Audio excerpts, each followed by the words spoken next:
Hello friends, welcome to Raj English classes. चलिए, उम्मीद करते हैं कि आप लोग घर पे अच्छे होंगे, स्वस्थ होंगे और घर पर से ही अध्ययन करते होंगे। चलिए, आज हम लोग इससे पहले हम देख चुके थे फिल इन द ब्लैंक्स का क्वेश्चन, फिर हम लोग देखे कॉमन इरर्स मिसलेनियस कॉमन का क्वेश्चन। आज फिर हम मिसलेनियस कॉमन का क्वेश्चन लाए। अब देखिए, इससे पहले हम 1 से लेकर 26 तक क्वेश्चन कर चुके थे, जो 1996 से लेके और जो पूछा था आ रहा है क्वेश्चन, उसी सब का हम लोग कर रहे हैं। तो पहले हम 1 से लेकर 26 तक किए थे पहला वीडियो। हम नेक्स्ट वीडियो में 27 से लेकर चलते हैं। तो चलिए, आप अपना कॉपी कलम निकाल लीजिए और चलिए हम लोग सीखते हैं कॉमन इरर्स। तो देखिए, सबसे पहला क्वेश्चन है, let no one remain with doubt that India is getting stronger and stronger, और लास्ट में नो एरर। लास्ट में लिखा हुआ है नो एरर। अब देखिएगा, let no one remain with doubt that India is getting stronger and stronger, last में no error. तो अब देखिए, इस क्वेश्चन को ध्यान से देखिए। तो यहाँ लेट नो वन और रिमेन है और आगे वी दे दिया गया और ये वर्ड डाउट है। देखिए, डाउट कॉन्फ्यूजन, दो वर्ड को ध्यान रखिएगा, डाउट कॉन्फ्यूजन। डाउट और कॉन्फ्यूजन के पहले इन का प्रयोग होता है। डाउट और कॉन्फ्यूजन के पहले क्या चीज का प्रयोग? इन का प्रयोग। इसलिए यहाँ पर विद के जगह पे इन होगा, विद का प्रयोग नहीं होगा और इन होगा। डाउट और कॉन्फ्यूजन के पहले क्या चीज का प्रयोग? इन का प्रयोग। दो वर्ड आपको ध्यान में रखना है, डाउट कॉन्फ्यूजन, ये दोनों के पहले इन का प्रयोग होता है। इसलिए यहाँ पर विद के जगह पे इन का प्रयोग। नेक्स्ट देखते हैं अगला क्वेश्चन, द ड्राइवर सेड। इस क्वेश्चन को देखिएगा, तो यहाँ पर देखिए, द ड्राइवर सेड पास्ट। तो पास्ट है, तो अगर कोई भी सेंटेंस पास्ट से शुरू होता है तो आगे आने वाला सेंटेंस पास्ट का ही कोई ना कोई टेंस रहता है। ज्यादातर अगर कोई सेंटेंस पास्ट से शुरू होता है तो आगे आने वाला सेंटेंस पास्ट का ही कोई ना कोई टेंस रहता है। अब देखिए, द ड्राइवर सेड है पास्ट, तो आगे भी आएगा पास्ट। दैट 100 किलोमीटर इज कर रहा है, यहाँ इज के जगह पे वाज होगा। इज के जगह पे क्या होगा? वाज होगा। इसका मतलब ऑप्शन नंबर ए में ही एरर है। और भी देख लेते हैं, कहीं पे और भी एरर अगर हो तो इसको हम देख लेते हैं। The driver said that 100 kilometre is after all A short distance which is called. देखिएगा, यहाँ पर विच कुड कर रहा है, यहाँ पर विच इज नहीं होना चाहिए, ये मिस्टेक है। इज यहाँ पे नहीं होगा, विच कुड कर रहा है, which could cover in half an hour और in 45 minutes। इसका मतलब आंसर यहीं पे होगा। एक जगह पे तो मिस्प्रिंट था, यहाँ पर आंसर होगा इज के जगह पे वाज होगा, ऑप्शन नंबर ए। चलिए नेक्स्ट क्वेश्चन देखते हैं। अगला क्वेश्चन देखते हैं, when the students reached late the teacher objected their entering the class without his permission। आप देखिएगा, यह question when the students reached late the teacher objected। देखिए, एक वर्ड होता है ऑब्जेक्ट, ध्यान दीजिएगा। ऑब्जेक्ट यदि वर्ब का कार्य करता है, ऑब्जेक्ट यदि वर्ब का कार्य करता है तो इसके बाद टू का प्रयोग करते हैं। ऑब्जेक्ट यदि वर्ब का कार्य करे तो इसके बाद टू का प्रयोग करेंगे। ध्यान रखिएगा, हमेशा ऑब्जेक्ट यदि वर्ब का कार्य करता है तो इसके बाद टू का प्रयोग करेंगे। ऑब्जेक्टेड लिखा हुआ मतलब वर्ब का कार्य करा, इसका मतलब objected to their entering the class होगा। Objected to their entering the class, option number होगा बी। चलिए नेक्स्ट क्वेश्चन देखते हैं।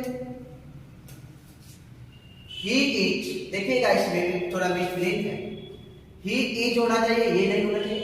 He is a learning man who is. देखिए, हु के पहले मैन है और रिलेटिव प्रोनाउन के बाद आने वाले क्रिया रिलेटिव प्रोनाउन के ठीक पहले वाले के अनुसार होता है। तो पहले वाला मैन सिंगल है, तो वर्ब भी सिंगल दिया गया।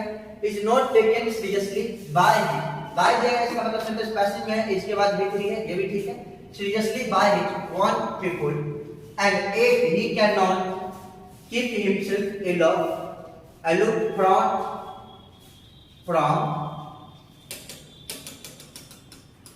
from them and their measure।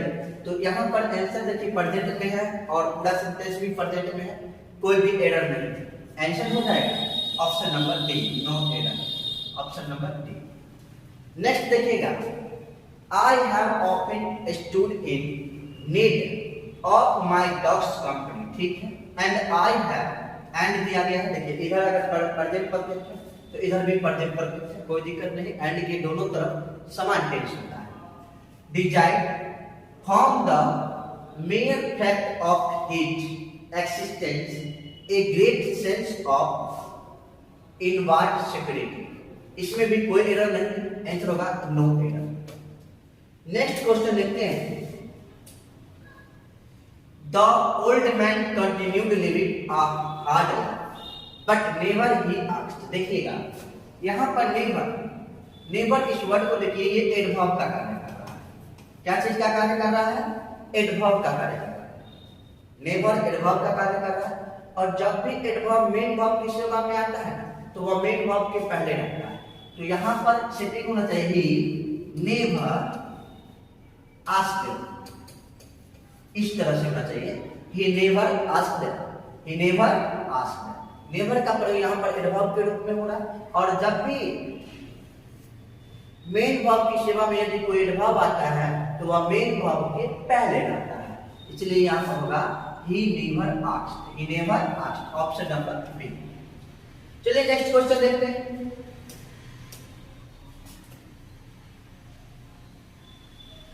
he is not an artist, comma दिया गया, अगला सेंटेंस नॉट से शुरू, ध्यान दीजिएगा, कॉमा के बाद अगर कोई सेंटेंस शुरू हो नेगेटिव वर्ड से, कभी भी शुरू में भी हो, लास्ट में हो, या कॉमा के बाद दिया गया हो, तो कोई भी सेंटेंस यदि नेगेटिव वर्ड से शुरू होता है तो पहले हेल्पिंग वर्ब उसके बाद सब्जेक्ट आता है, मतलब पहले वर्ब उसके बाद सब्जेक्ट आएगा। यदि पहले सब्जेक्ट और बाद में हेल्पिंग वर्ब दिया तो गलत हो जाएगा। कोई भी sentence not, no, never, neither या कोई भी नेगेटिव वर्ड से शुरू, हार्डली हुआ, स्कार्सली हुआ, नो सुनर हुआ, यदि कोई भी नेगेटिव वर्ड से सेंटेंस शुरू होता है तो पहले हेल्पिंग वर्ब उसके बाद सब्जेक्ट। यदि पहले सब्जेक्ट दिया और बाद में वर्ब दिया तो वो गलत हो जाएगा। तो यहाँ पर वही बात है, नोट दिया गया है और इज बाद में दिया गया, इसका मतलब ये बात गलत है, आंसर होगा not is he, not is he, option number B. चलिए नेक्स्ट क्वेश्चन देखते हैं। अब देखिएगा दिया गया है देयर आर मेनी अस्लिप्स, देखिए एक रूल होता है, चलिए हम इसको हम देखते हैं। देयर आर मेनी अस्लिप,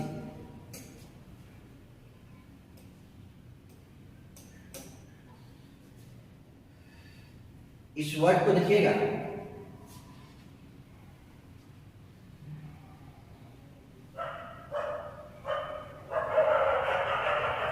देखिए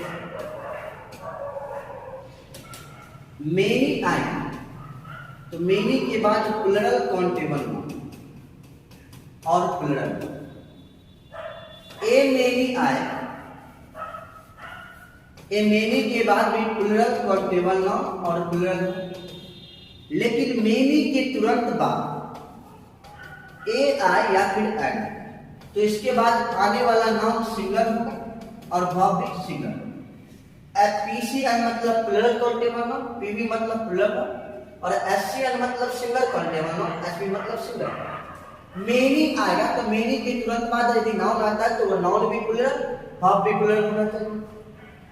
ए मेनी आए तो ए मेनी के बाद आने वाला नाउन भी प्लुरल, वर्ब भी प्लुरल, लेकिन मेनी के तुरंत बाद ए या एन आ जाए, मेनी के तुरंत बाद ए आए या फिर एन आए तो आने वाला नाउन सिंगल, वर्ब भी सिंगल। चलिए क्वेश्चन पे चलते हैं। अगर इस क्वेश्चन को हम लोग देखें तो देयर आर मेनी अस्लिप्स का, एक तो आपको ध्यान में रखना है देयर आर मेनी अस्लिप्स, ए लगा हुआ है और है, ए के बाद आने वाला नाउन सिंगल होता है, स्लिप्स मतलब पर्ची जिसको बोलते हैं, पर्ची कुर्ता, स्लिप्स नहीं स्लीप होगा, स्लीप होगा। नेक्स्ट आंसर हो जाएगा ऑप्शन नंबर ए। अगला देखिएगा आफ्टर मेनी, ए या एन है तो आने वाला नाउन सिंगल है, ठीक। The explorers finally set foot on the English soil, इसमें कोई एरर नहीं है, आंसर होगा नो। नेक्स्ट देखते हैं अगला question, A high school student, he used to write articles for leading newspapers and देखिएगा and journals। आप देखिए यहाँ पर देखिए वेट स्टिल, अगर कहने का अर्थ होगा यहाँ पर जब मैं हाई स्कूल का स्टूडेंट था, सिंपल सी बात है, जब मैं हाई स्कूल का स्टूडेंट था तो यहाँ पर होना चाहिए मीनिंग इस तरह से, वे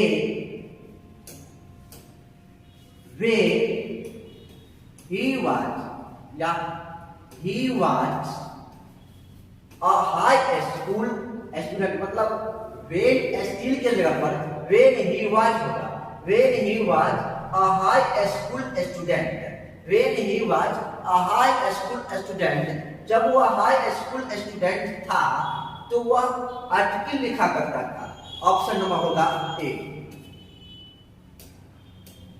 समझ में आ रहा है ना, कोई दिक्कत तो नहीं है?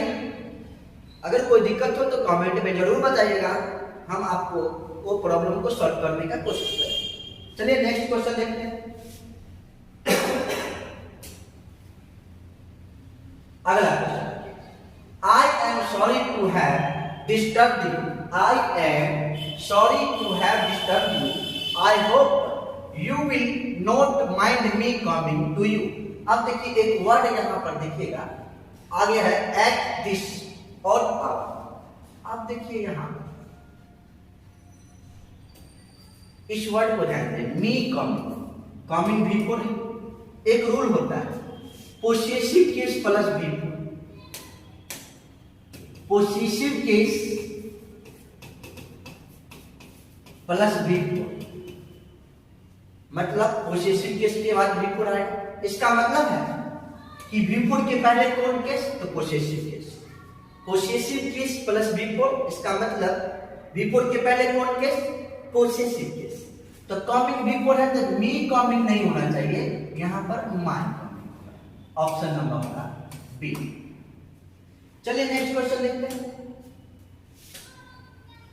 The captain declared that his ship had carried, एक तो सेंटेंस पास्ट में डाला है।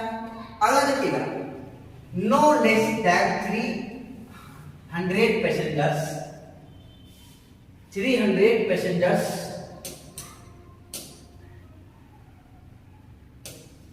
300 पैसेंजर्स कर रहा है और आगे क्या लिखा है ऑन द लास्ट वोयाज। अब देखिए यहाँ पर एक तो लेस आया, तो आपके एग्जाम में कभी भी लेस आए, लेस तो आगे वाला नाउन जरूर चेक कर लीजिएगा। लेस आए तो आगे वाला नाउन चेक करना, अगर अगला नाउन काउंटेबल होगा, अगर आगे आने वाला नाउन काउंटेबल होगा तो लेस का प्रयोग कभी नहीं कीजिएगा, फीवर का प्रयोग कीजिएगा। लेस का प्रयोग कभी नहीं, फीवर का प्रयोग कीजिएगा। और आगे आने वाला नाउन काउंटेबल हो तो फीवर का प्रयोग करेंगे, और आगे आने वाला नाउन अनकाउंटेबल होगा तो लेस का प्रयोग करेंगे। जैसे little, less than, the list, ये सब का प्रयोग क्रमशः little, less than, the list का प्रयोग अनकाउंटेबल नाउन के साथ क्रमशः पॉजिटिव डिग्री, कॉम्पलेटिव डिग्री तथा सुपरलेटिव डिग्री में होता है। अगर काउंटेबल नाउन हो तो few, fewer than, the fewest का प्रयोग करेंगे। तो यही ध्यान रखिएगा, अगर लेस आएगा तो आगे नाउन चेक कर लीजिएगा, अगर वह नाउन काउंटेबल हुआ तो यहाँ पर फ्यूअर का प्रयोग होगा, और आगे आने वाला नाउन काउंटेबल प्लुरल ही होगा, क्योंकि फ्यू के साथ आगे आने वाला नाउन हमेशा प्लुरल होता है। फ्यू के साथ आगे आने वाला नाउन हमेशा प्लुरल होता है, मतलब फ्यू के साथ जो भी नाउन आएगा ना वो हमेशा प्लुरल काउंटेबल नाउन होगा। इसलिए आगे नाउन चेक कर लीजिएगा, नाउन यदि प्लुरल काउंटेबल नाउन है तो यहाँ पर फ्यूअर का प्रयोग कीजिएगा लेस के जगह पर, अगर अनकाउंटेबल नाउन है तो लेस से ठीक है। तो चलिए ऑप्शन नंबर हो जाएगा ये बी, लेस के जगह पर फ्यूअर। नेक्स्ट क्वेश्चन देखते हैं। I came in a very late last night and unfortunately the dog started barking and this woke up my wife। Simple सी बात है, आई केम सेंटेंस पास्ट में, अगर सेंटेंस पास्ट से शुरू तो आगे आने वाला जो भी सेंटेंस होगा वो पास्ट का ही कोई ना कोई टेंस रहेगा। तो देखिए सब पास्ट से आंसर हो जाएगा नो एरर, 39 में आंसर होगा नो एरर। चलिए नेक्स्ट क्वेश्चन देखते हैं। अगला क्वेश्चन देखिए, द गार्ड सेड, देखिएगा द गार्ड सेड कह रहा है, सिंपल सी बात है। द गार्ड सेड पास्ट, तो आगे भी पास्ट होगा। Said that she could help us finding, इस वर्ड को ध्यान रखिए। चलिए एक रूल हम आपको बताते हैं। सब्जेक्ट प्लस कैन हो या कुड हो, उसके बाद हेल्प, तो उसके बाद टू प्लस V1 है, 2 प्लस V1, ये इसको ठीक कर लेते हैं। 2 प्लस V1 है, सब्जेक्ट आएगा कैन या कुड आएगा, हेल्प आएगा, तो उसके बाद 2 प्लस V1 आएगा। अब सब्जेक्ट आए कांट आए या कुडंट आए, और उसके बाद अगर हेल्प आएगा तो उसके बाद V4 आएगा। इसको इंक्रेटिव बोलेंगे 2 प्लस V1 और इसको जीरेंट। ध्यान दीजिएगा हमेशा, सब्जेक्ट आए कैन या कुड आए, उसके बाद हेल्प आ जाए तो इंक्रेटिव, आगे इंक्रेटिव आएगा। सब्जेक्ट आए कांट या कुडंट आए और हेल्प आए तो आगे जीरेंट आएगा। सब्जेक्ट कैन या could help plus 2 plus V1 आएगा, और सब्जेक्ट कांट या कुडंट हेल्प तो डायरेक्ट V4 आएगा। V4 मतलब वर्ब में ING, V4 का अर्थ क्या होगा? वर्ब में ING। चलिए अब क्वेश्चन पे चलते हैं।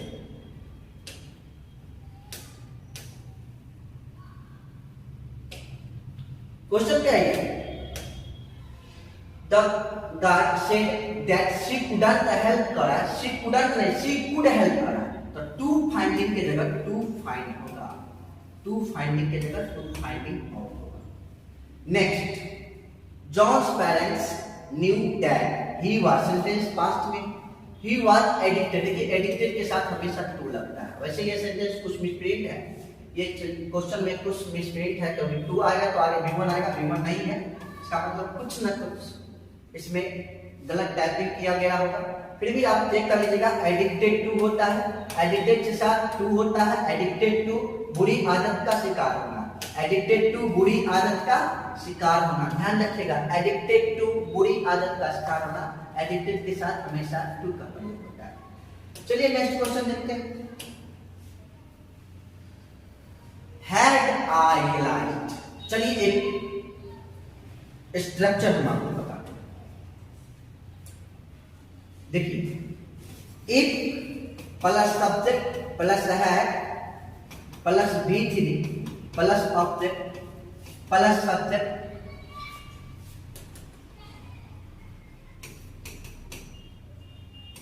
Plus subject plus would have या फिर कुड हैव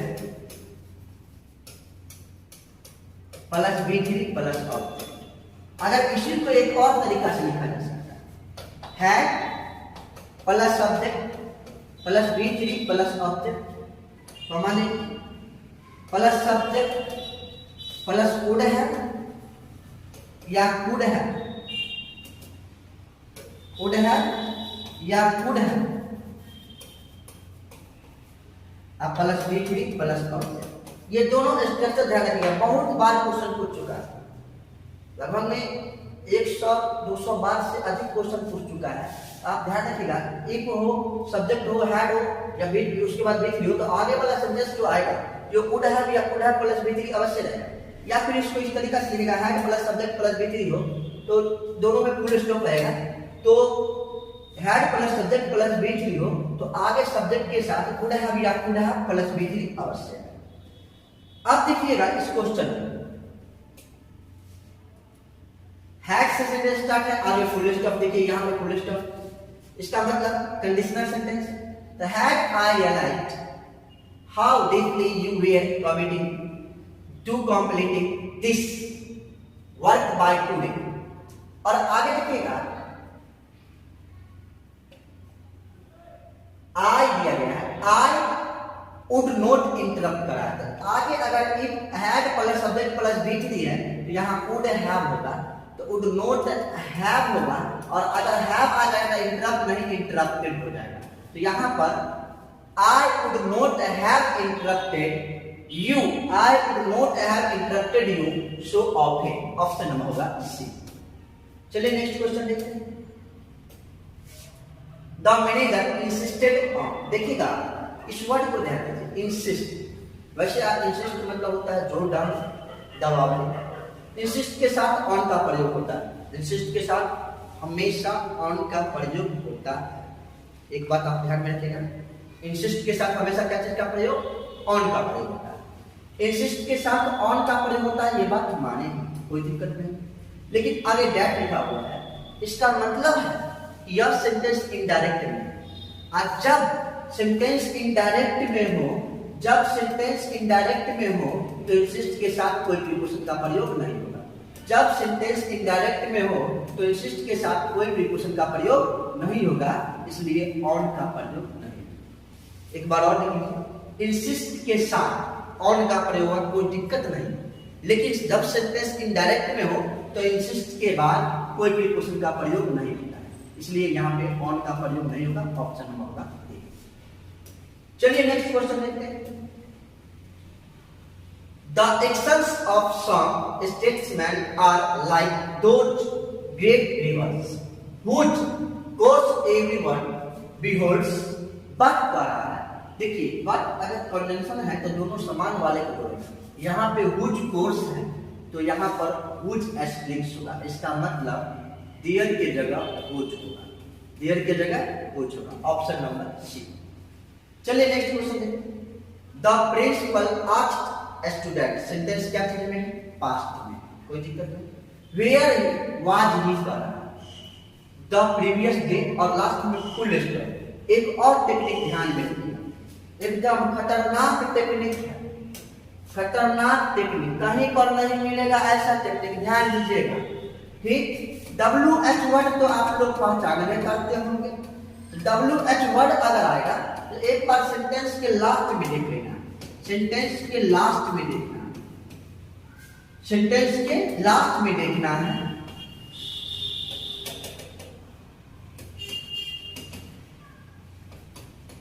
क्वेश्चन मार्क है कि फुल स्टॉप है, सेंटेंस के लास्ट में देखना है, क्वेश्चन मार्क है कि फुल स्टॉप। चलिए पहले इस रूल को लिखिएगा, उसके बाद फिर हम समझाते हैं।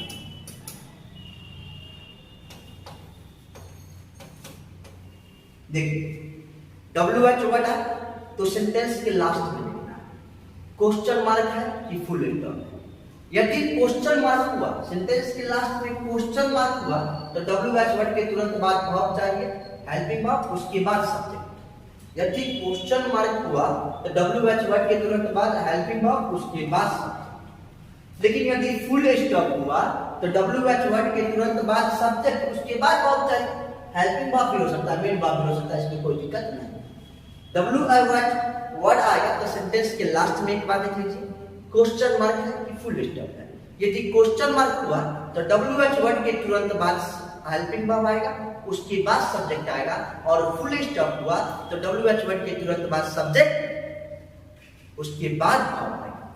तो चलिए क्वेश्चन पे चलते हैं। इस क्वेश्चन को ध्यान से देखिएगा, यहाँ पर the principal asked the students where was he करा, लास्ट में फुल स्टॉप। यहाँ WH वर्ड वेयर तो है, वाज ही नहीं, यहाँ पर होना चाहिए ही वाज। क्या होना चाहिए, ही वाज। क्या होना चाहिए, ही वाज। वैसे भी ये सेंटेंस जो है ना इनडायरेक्ट स्पीच में है, और ध्यान दीजिएगा इनडायरेक्ट स्पीच में कभी भी इंट्रोगेटिव फॉर्म में रिपोर्टेड स्पीच का सेंटेंस होता ही नहीं है। इनडायरेक्ट स्पीच में कभी भी इंट्रोगेटिव फॉर्म में रिपोर्टेड स्पीच का सेंटेंस नहीं होगा, हमेशा ध्यान रखिएगा। इसलिए यहाँ पर होगा ही वाज। चलिए कॉन्सेप्ट भी ठीक। अब my mother has and is still doing, देखिएगा एंड आगे, एंड के बाद हेल्पिंग वर्ब है, स्टिल डूइंग मेन वर्ब भी है। इसका मतलब है एंड के पहले भी मेन वर्ब होगा।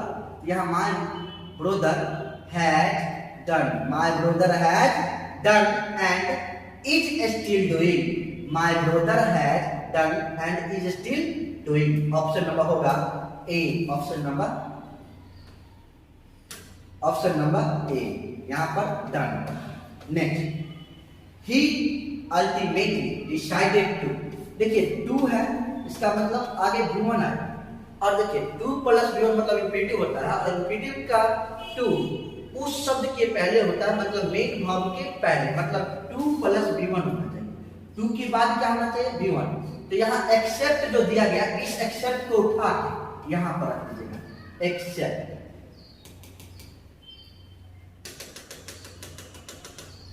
यहां पर रखना है टू एक्सेप्ट, इस तरह से। मतलब इंफिनिटिव का 2 उस शब्द के पहले होता है जिसके लिए यह प्रयुक्त होता है, मतलब V1 के पहले, ठीक पहले 2 होना चाहिए। यहां पर V1 जो वर्ब है उसको उठा के लास्ट में कर दिया है, नहीं, यहां पर होगा accept, to accept willingly and cheerfully. Next cheerfully. अब देखिए the last 2 column, the 2 last columns of the newspaper and the 2 last columns of the newspaper are shabbily printed। अब इस वर्ड को ध्यान दीजिएगा। एक होता है, चलिए थोड़ा ऊपर करते हैं फिर हम आपको बताते हैं। चलिए इस क्वेश्चन को देखिए, कह रहा है 2 लास्ट। एक होता है 1 2 3 4 5 8। एक होता है फर्स्ट, सेकेंड, थर्ड, 86। देखिए 1 2 3 4 5 6 7 8 9 10 कोई भी हो, तो ये संख्या को दर्शाता है। संख्या को दर्शाएगा तो ये कॉर्डिनल एडजेक्टिव ऑफ नंबर होगा, कॉर्डिनल एडजेक्टिव ऑफ नंबर होगा। और फर्स्ट, सेकेंड, थर्ड, फोर्थ ये क्रमांक को बतलाएगा, तो ये ऑर्डिनल एडजेक्टिव ऑफ नंबर होगा, ऑर्डिनल एडजेक्टिव ऑफ नंबर होगा। एक होता है 1 2 3 4 5 6, ये संख्या को बतलाता है। First, second, third, fourth, fifth ये क्रमांक को बतलाता है। तो जो संख्या को बतलाएगा वो कॉर्डिनल एडजेक्टिव ऑफ नंबर होगा, और जो क्रमांक को बतलाएगा वो ऑर्डिनल एडजेक्टिव ऑफ नंबर होगा। अब देखिए, लेकिन दोनों प्रकार के एडजेक्टिव ऑफ नंबर अगर एक साथ लिखा हो तो कैसे सिस्टम बनेगा? तो सबसे पहले हम द लिखेंगे, उसके बाद ऑर्डिनल एडजेक्टिव ऑफ नंबर, उसके बाद कॉर्डिनल एडजेक्टिव ऑफ नंबर, उसके बाद नाउन। ऐसी अवस्था में आने वाला नाउन तथा वर्ब दोनों प्लूरल रहेंगे। जैसे अगर हम लिखते हैं the 2 first pages are missing, तो ये सेंटेंस गलत हो जाएगा। द 2 फर्स्ट पेजेस नहीं होगा, ये सेंटेंस गलत हो जाएगा। हमको लिखना पड़ेगा यहां पर the first 2 pages are missing, ये सेंटेंस है। अगर दोनों प्रकार का एडजेक्टिव ऑफ नंबर एक साथ हो तो सबसे पहले हम और द लिखते हैं, उसके बाद ऑर्डिनल एडजेक्टिव ऑफ नंबर, उसके बाद ऑर्डिनल एडजेक्टिव ऑफ नंबर। तो यहां पर द 2 लास्ट कर रहा है, ये क्रमांक बतला रहा है, ये संख्या बतला रहा है, तो यहां पर होगा द लास्ट 2, ऑप्शन नंबर 8। चलिए नेक्स्ट क्वेश्चन देखते हैं। He was advised to be more cautious last। देखिए लेस्ट द्वारा इस वर्ड को ध्यान, लेस्ट ही इज रॉब अगेन।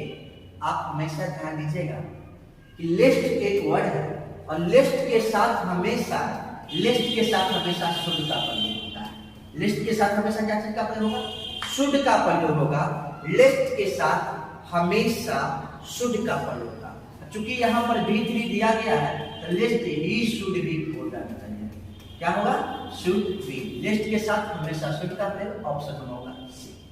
अगर I have seen as bad और कह रहा है, देखिए एक रूल होता है as plus positive degree plus as plus positive degree plus as और आगे और आए, और के जगह पे इफ भी हो सकता है, कोई दिक्कत नहीं। और के जगह पे इफ भी हो सकता है, कोई दिक्कत नहीं है। As plus positive degree plus as, उसके बाद और या इफ, और उसके बाद कंपैरेटिव डिग्री। देखिए ये कंपैरेटिव डिग्री, इसलिए यहाँ पर एज बैड एज होना चाहिए। चलिए इसको क्लियर करते हैं, फिर देखते हैं as bad as. Option number होगा बी, ऑप्शन नंबर बी। तो चलिए आज हम देखें कुछ कॉमन एरर्स। फिर एक बार और फिर से कहा जाता है अगर आपको नेक्स्ट वीडियो देखना है तो चैनल को सब्सक्राइब कीजिए, बेल आइकन को दबाइए, लाइक शेयर कमेंट जरूर कीजिएगा। वीडियो को लाइक शेयर कमेंट जरूर कीजिएगा ताकि हमको भी उत्साहित हो, हम भी उत्साहित हो और आगे बेहतर से बेहतर वीडियो बनाए। चलिए, धन्यवाद।